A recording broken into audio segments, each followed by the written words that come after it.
আসসালামু আলাইকুম BD sports টিভিতে আপনাকে স্বাগতম। বিপিএলের ১৯তম ম্যাচে আজ সিলেট স্ট্রাইকার্সের বিপক্ষে মাঠে নামে চট্টগ্রাম চ্যালেঞ্জার্স। ঘরের মাঠে আজ চলতি বিপিএলের শেষ ম্যাচ খেলছে সিলেট স্ট্রাইকার্স, কিন্তু নিয়মিত বোলিংটাও ভালো করতে পারেননি তারা। স্বাগতিক দলের বোলারদের তুলোধুনো করে আগে ব্যাট করে ৬ উইকেটে ২০৩ রান সংগ্রহ করে চিটাগাং কিংস। 50 হাঁকিয়েছেন ওসমান খান ও গ্রাম ক্লার্ক। শেষ দিকে ১৮ বলে ৪২ রানের বিধ্বংসী ইনিংস খেলে ২০০ পার করতে বড় অবদান রাখেন হায়দার আলী। সিলেট আন্তর্জাতিক ক্রিকেট স্টেডিয়ামে চ্যাম্পিয়ন্স ট্রফিতে চান্স পাওয়া ওপেনার পারভেজ হোসেন ইমনের দ্রুত বিদায়ের পর দ্বিতীয় উইকেটে ৬৮ রানের জুটি করেন ওসমান ও ক্লার্ক। ৩৫ বলে ৫৩ রান করেন ওসমান, অন্যদিকে ৩৩ বলে ৬০ রান করেন গ্রাম ক্লার্ক, আর ১৯ বলে ২৮ রান করেন অধিনায়ক মোহাম্মদ মিথুন। শেষ দিকে ১৮ বলে ৪২ রান করে দলকে সহজ পথে ২০৩ রানের লক্ষ্য দাঁড় করায় হায়দার আলী। এতে ২০৪ রানের টার্গেট পায় সিলেট স্ট্রাইকার্স।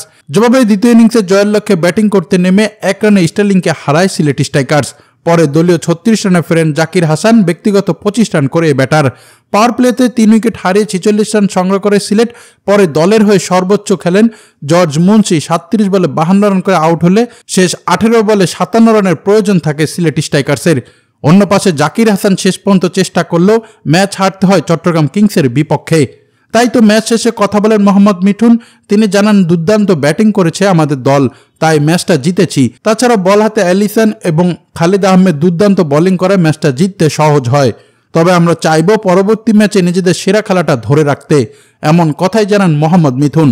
দর্শক, এই ছিল খেলাধুলার আপডেট। পরবর্তী আপডেট সবার আগে পেতে চ্যানেলটি সাবস্ক্রাইব করে সঙ্গেই থাকুন।